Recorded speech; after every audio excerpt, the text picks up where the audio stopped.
Hey everybody, this is Blue, and I thought we could do another book review. They seem to be popular, and I wanted to finish off the series.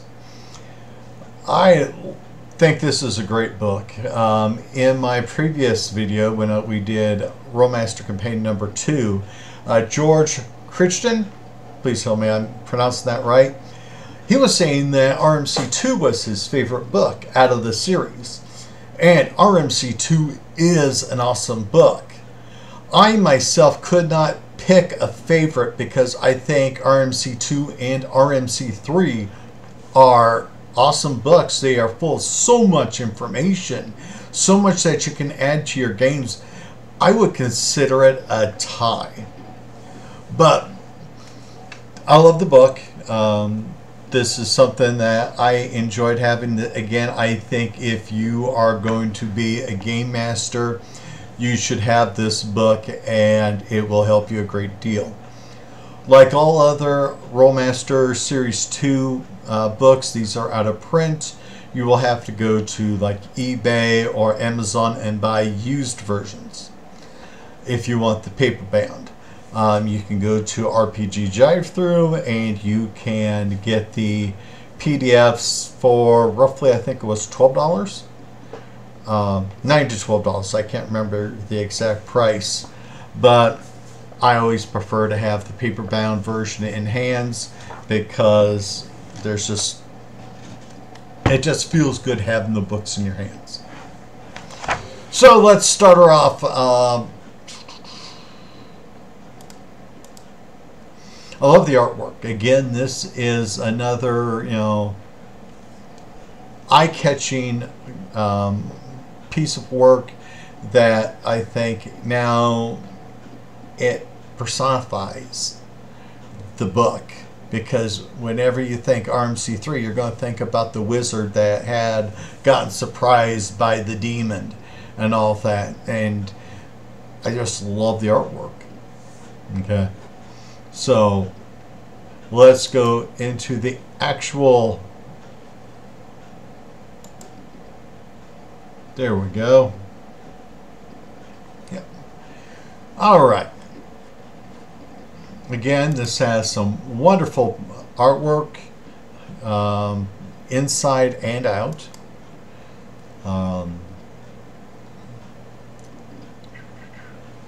You can take a look at the table of contents and you can see that it has so much in there. There are many professions. They talk about arms law, different rules that can affect your combat. Spell laws, different ideas on that. Stats and statistics, skills, creature and treasure law. That is also pretty interesting. Oh, excuse me. Optional, miscellaneous laws, and a lot of baseless. And I think this is what makes the Rolemaster Companion so valuable, is that they have all these spell lists in there to match up with the magical professions that are in the book. And so you can instantly install these into your game. They have Arcane Coven base lists, critical strike tables. Now, I don't think anything can ever top Rolemaster's critical strike tables because some of them are in some ways humorous, and it's just all around awesomeness. And the very last section that you can see, they have spell attack tables, and this new different ways to fight, and it just makes the game so much better. Introduction, notes. Alright, list of your professions. Very first one is bounty hunter, and that I think is traditional in all fantasy RPGs, is to have the bounty hunter. Then we got the assassin, the bashkar. The bashkar, for those of you who do not know, is kind of like your berserker. And they go into their rages and they go on a killing spree.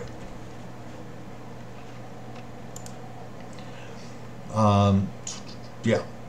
Next, we've got the farmer, who is your most boring profession but needed profession.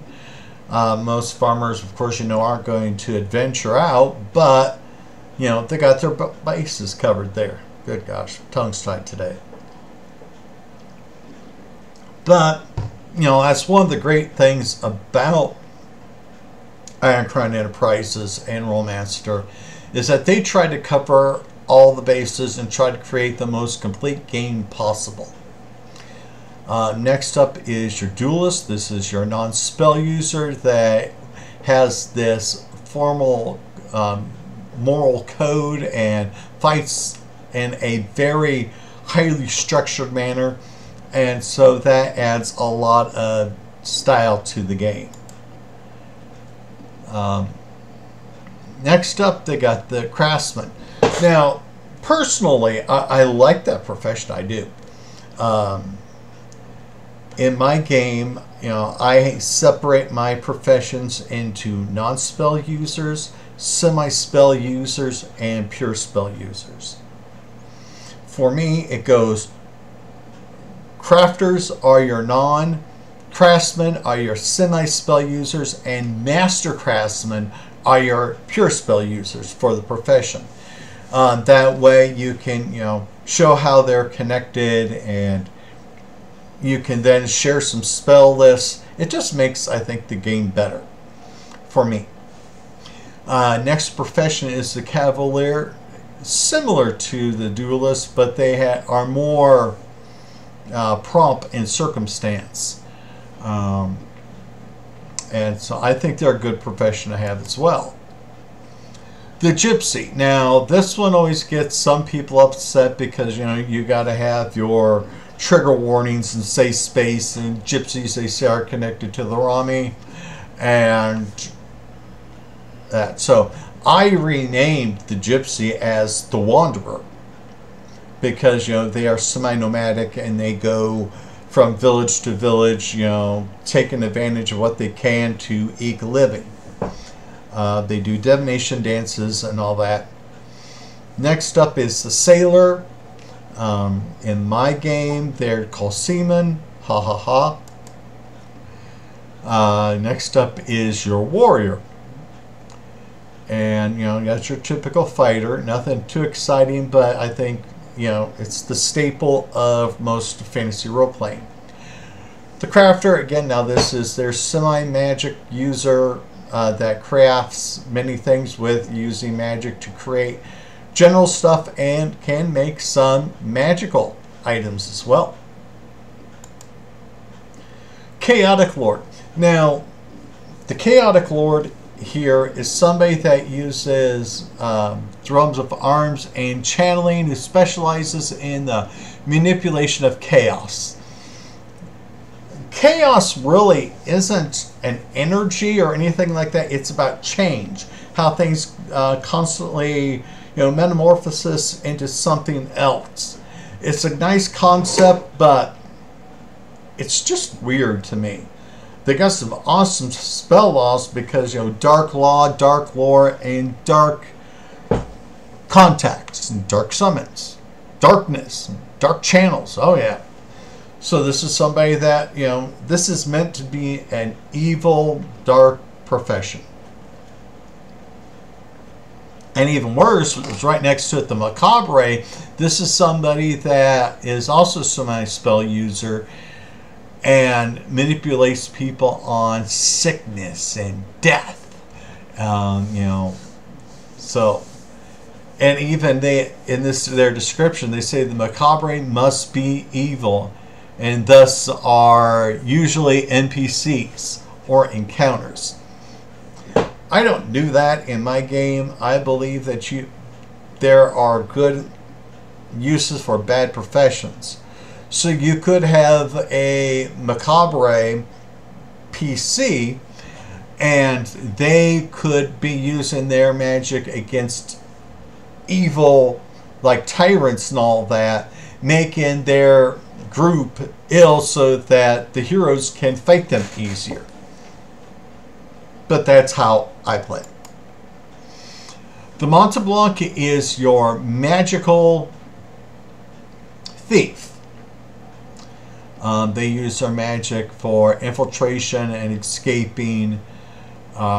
It's a decent profession to have. The next profession is the Moon Mage. Now, the Moon Mage is one of those odd little specialty mages. They work off of the phases of the moons, lunacy. They use some light law. It is a decent profession to have, but I of course got my own version of it. They have it where your Moon Mage is either light based, dark based, or gray based, when it's at half moon status. I don't do that. I have the Moon Mage embrace all the phases of the moon in their spells. So a Moon Mage in my game can do light law and dark law with equal effectiveness. Next up is the Sleuth. This is a semi-spell user of arms and channeling that focuses on detecting, analyzing, measuring, and escaping. They're your problem solvers. And that's how I use them in my game. The profession. The profession, or professional, is somebody that does not really have a profession. They get the same cost in skills, which is usually a 2/6 here, excluding for specifics such as your maneuvering and armor and special skills. I've never actually had a professional PC because I just like somebody, to be specialized in some manner.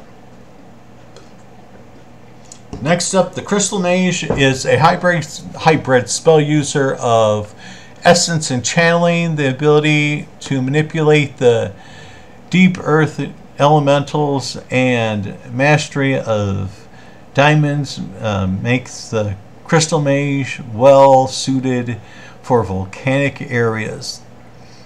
If you've done any research into witchcraft, many witches believe that certain stones have certain abilities. And so if a rose quartz can influence love, then you could have a rose quartz necklace or ring on, and you can use it to channel love energy to affect the people around you. It's quite interesting if you play it that way. Alright, the next profession is the Magus. This is a spell user that studies and utilizes magical words, names, and runes. Because words are power, I mean, we've all heard of abracadabra, right? Well, there are many different ways to look at words of power, because there are some people, that the Magus or word mage would just have to go to sleep, and when he casts a sleeping spell. Okay, so the Magus can be very powerful, and so if you work their spell list a little bit better, you can really have a powerful profession. The Dream Lord. Dream Lord has two variants. They have the Illusionist variant and the Shaman variant. I kind of do the more of the Shaman variant, but this is a PC profession that specializes in the manipulation of dreams, dream worlds, dream states to affect those around them. To enter somebody's dreams like Freddy Krueger and have a say in how they do things.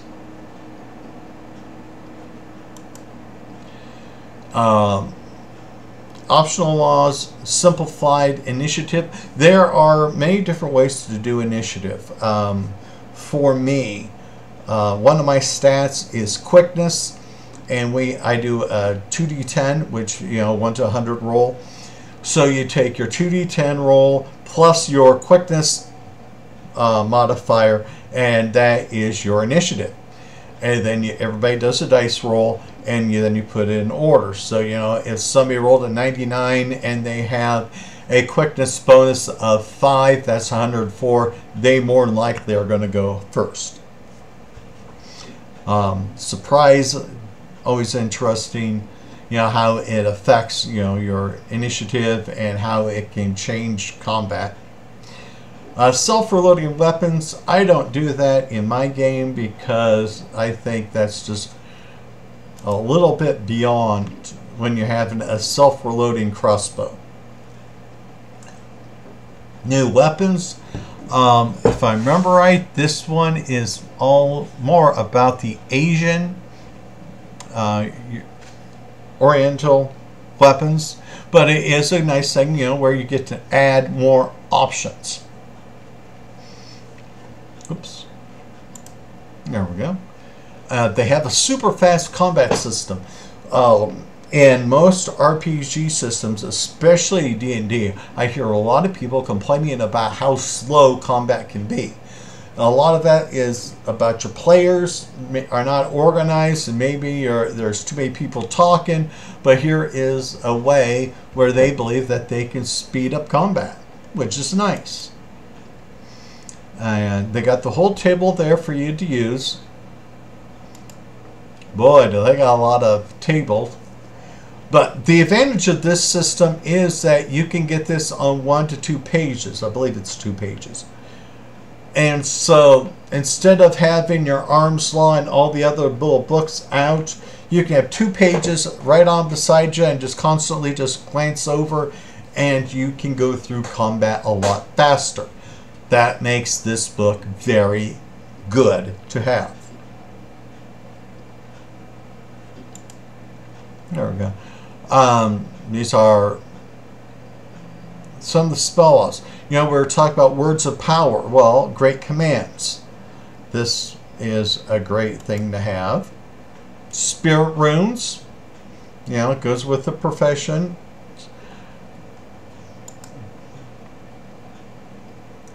And, I mean, they have a nice long list of information and spells for you to use. I love that image right there. I think that is so cool.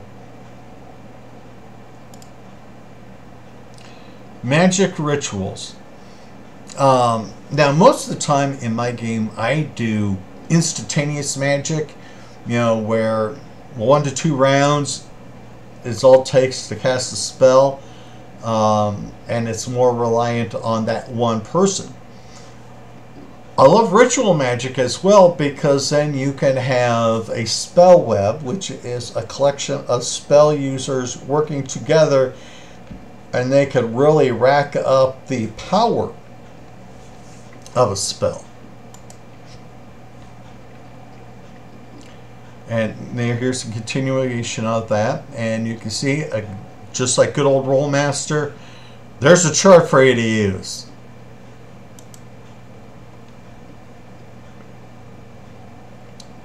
And they have a lot of information here on doing ritual magic, directed spells, so you can do a lot with this. Individual spell development, that one, I never really worked with that one. This one option rule here. Rolemaster, you buy spells from a spell list. You really don't do individual spells, although they do have them.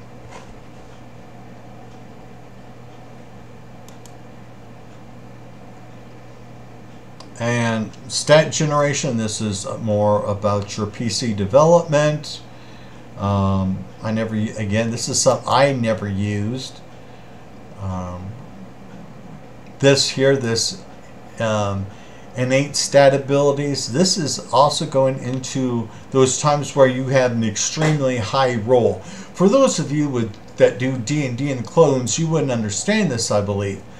But for percentage systems like Rolemaster, you can roll a dice and you can roll a 99, and that gives you a chance to roll more, so that you can have a character that has like 104 strength, So there is the potential to have a character with immense strength or some other stat, and it really can make the game very interesting. And here they're covering all the various stats. It's a very nice thing to have. They're talking about luck.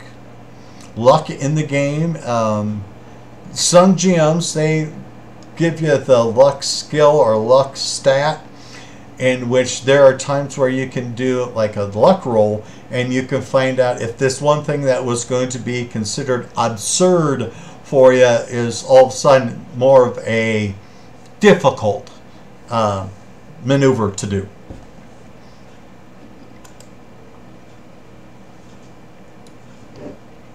And here they're talking about level intensive combat. It's pretty good thing to try out.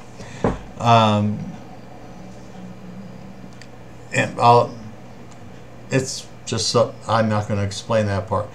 Eloquence, mental quickness. This is using your memory stat in Rolemaster to get advantages into other actions.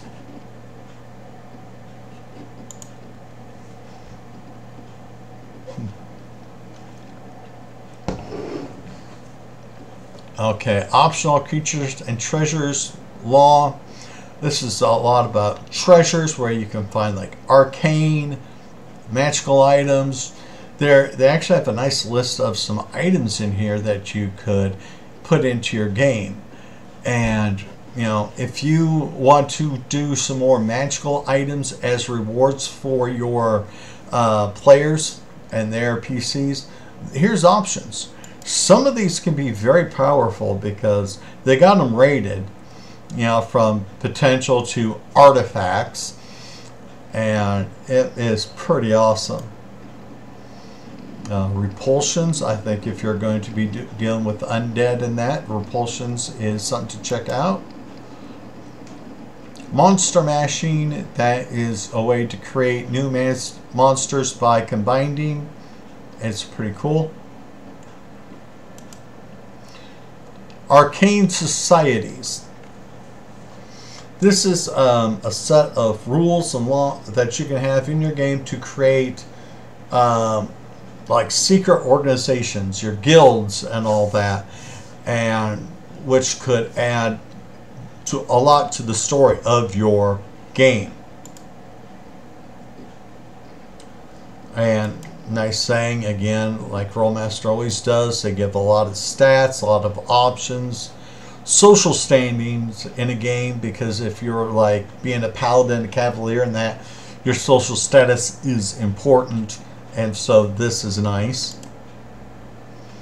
Death options, yeah, that one was always kind of weird, but I loved it too because, you know, you can give flair to some characters this way.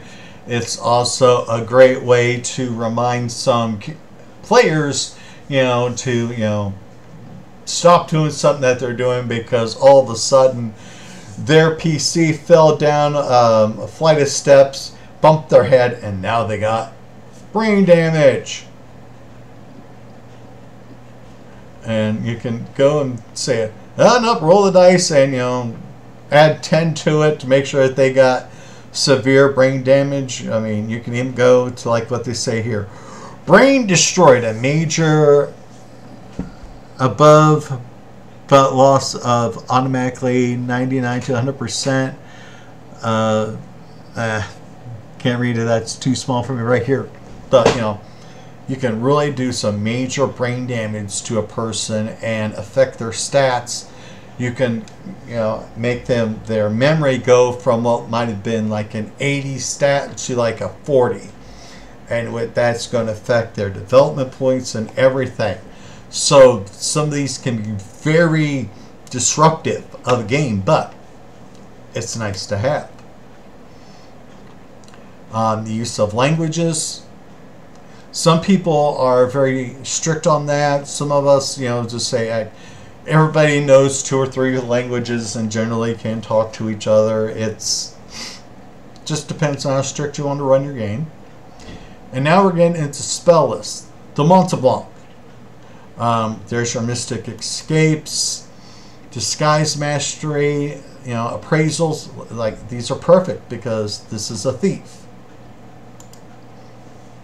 Chaotic Lord. Now, this is somebody who uses a lot of weapons and all that, and their armor changes and affects them.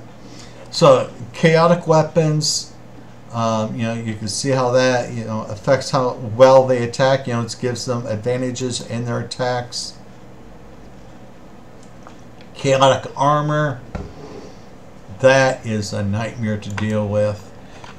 Because you can just see this is all just for one spell list, so that is a lot of information to process. But if you're into something a little bit darker and all that, this is awesome. The Chaotic Table. Again, this is a chart to go with the chaotic armor, where you can get into how it changes and how it affects the wearer, the caster.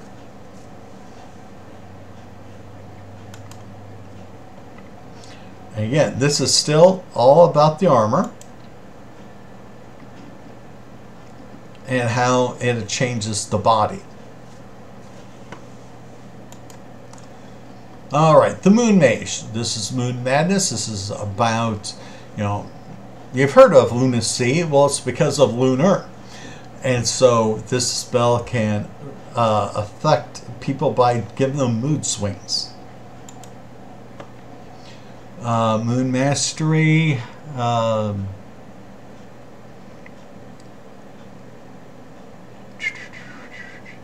It works with the phases of the moons. It can be very interesting.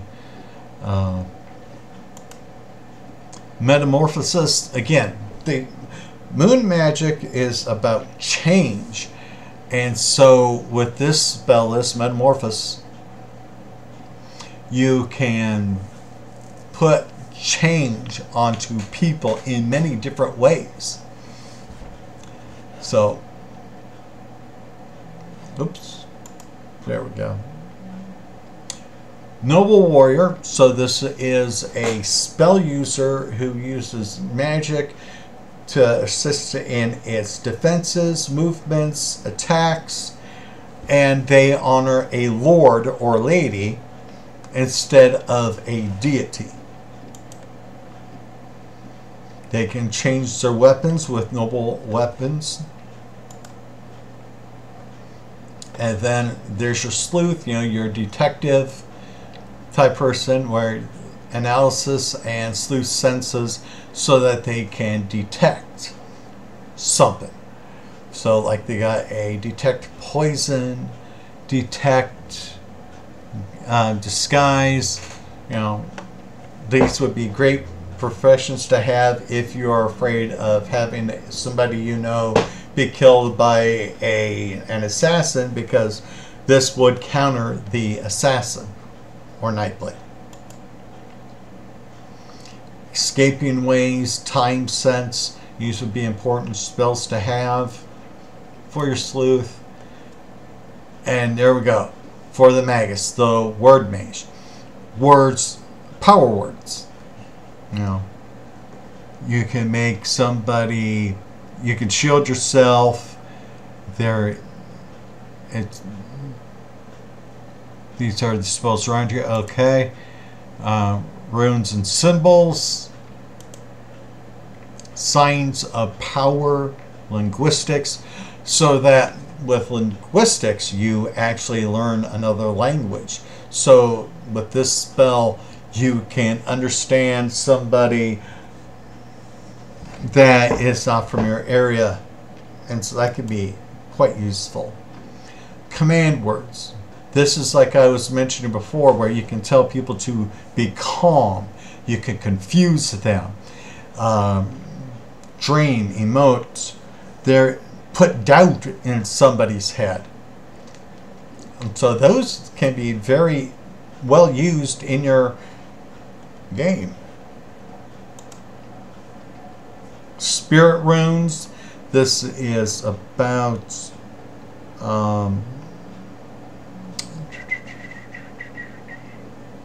these are odd. It's about embedding spirits, if I remember right, and so that can add to your game. And there we go, more charts with good old Rolemaster. The Crystal Mage, Crystal Power, Deep Earth Healing. This is about connecting with the Earth, where where most crystals are kept at. And look at all those charts. Crystal Magic, Deep Earth Commune, Crystal Mastery. Like I said, they gave this particular profession a lot of good spell lists. Brilliance Magic. That one I liked a lot because it involved light, and so if you're in the prison and you don't have to depend on torches and all that, because if you got Brilliance Magic, you can project light and light up an area. It's pretty cool.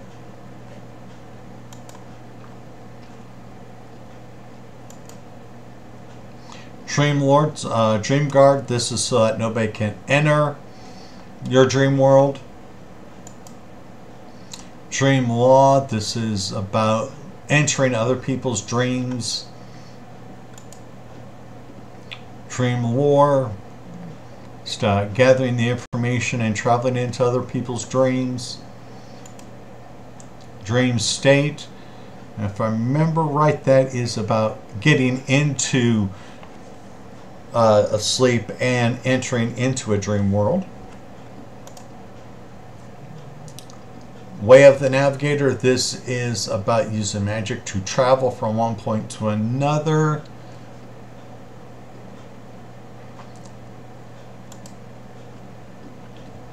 Okay, Arcane Coven. So if you understand anything about witchcraft, they have what they call Wiccan witches, and they do household magics. And we can see we got a spell list that's called Household Magic right there. This is about cleaning, polishing, repair work, sewing. It has a lot of interesting things. So if you are having a PC that is going to be a hearth witch, this is a spell that they should have. And allurement, this is about using seduction skills. It is also a good spell to have if you are wanting a character to be an alluring seductress witch. Barrier ways, of course, this is about putting obstructions in to get out of an area or to protect yourself. Brewing law, if you want to make mead, ale, some other types of potions, this is what you need, because you can brew a major poison, healing drugs, hallucinogens, acids, truth drug. Yeah, number 15. Brew truth drug. Sodium pentothal, man. That is great to have. Hearth magic is about food, cooking, storing food, and so that is a great thing to have. Wax magic. A lot of witches are to create candles and embed spells into them. Well, you gotta make the candles and get them the right color and all that. Because there is color magic in witchcraft. Mending ways. This is strictly, like it says, mending various stuff. You can fix rope, paper, clothes, basic armor. It has a lot of potential. Plasma mastery. Now, in Rolemaster, in the original Rolemaster Elemental Companion, they said plasma was an element. It's an energy of an element, actually. And so you can create a wall of plasma with this spell list. They got plasma balls, plasma weapons, plasma bolts. So that could be very, very destructive. And then they got Nether Mastery, which is just another form of elemental magic according to the Rolemaster Elemental Companion. And so a great way, you can create a wall of Nether, shoot a Nether bolt. There is so many things. You can actually, if I remember right, circle of Nether, so you can have a wall of Nether around you to protect you that nobody can really get through. Oh yeah. Now I gotta enlarge this one for you guys. Alright. Plasma Critical. This is one of the reasons why Rolemaster Combat, again, is so much fun. Because you go through here and you can see what they write down. Now, for Rolemaster, on the critical tables, 66 and 100 rolls are freaking awesome. For like a 66E critical, direct hit. Surgical strike blows head into particles of matter which scattered into the wind. Instant kill. Okay? The D, 66. Impact ruptures eardrums and kills foe if he has no helm. Else he is out for 3 hours. See, that right there, you don't know what's going to happen with these criticals. And so you can all of a sudden have an instant kill. And it's fun. Like this one right here. We're going to do the A100.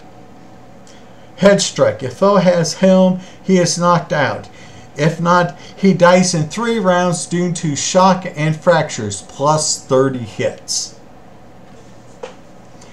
I mean, so unless you have a photographic memory, seeing this and you just want to read it every time because you want to hear that again. Foe attempts to deflect blasts with hands. Poor fool is down for 3 rounds and takes 3 hits per round and 25 hits. Yes.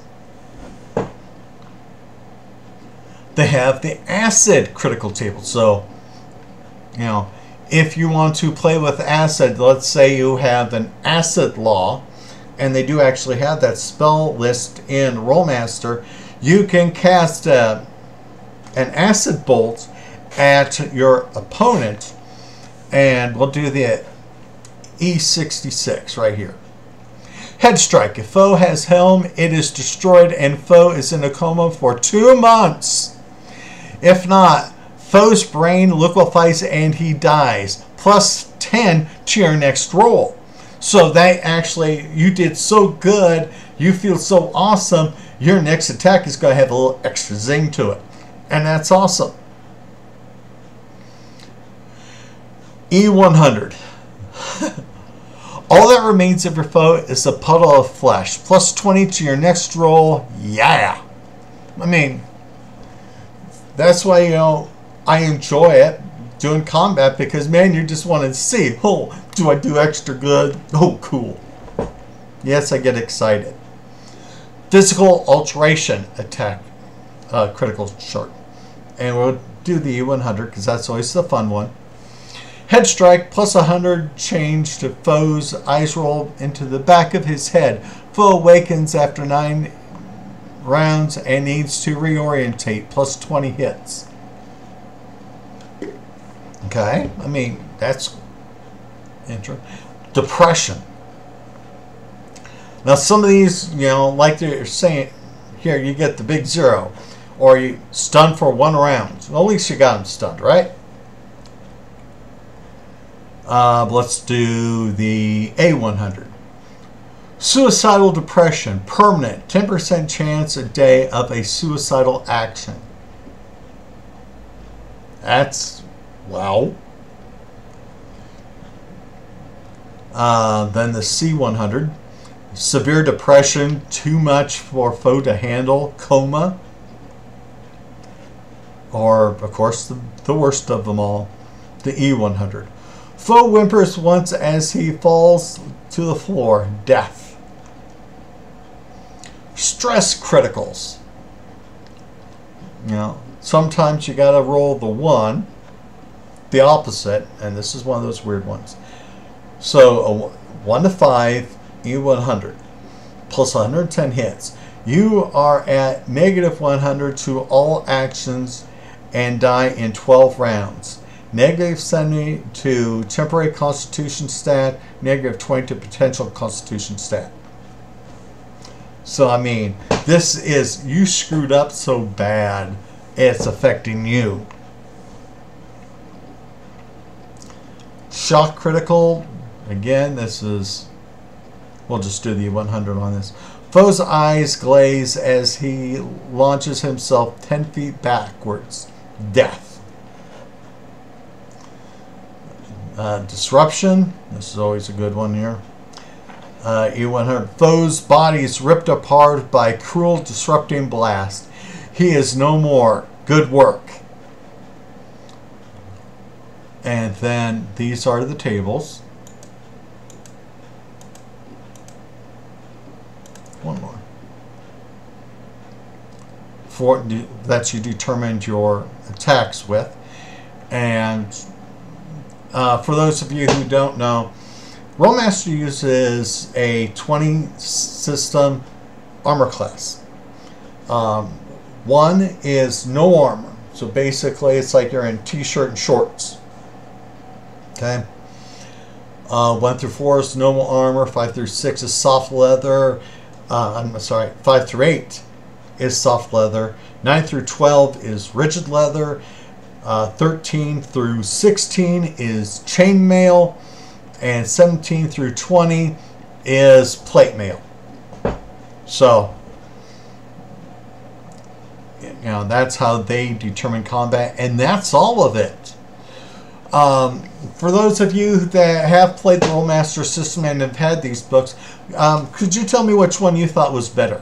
RMC 2 or RMC 3? If you like these videos, please let me know, and I have a plan on finishing all the Rolemaster books. But I'm going to do all the companions in a row. So everybody, please do me a favor, and let's get that off there. Do me a favor and have yourselves a wonderful day. Take care. Be at peace.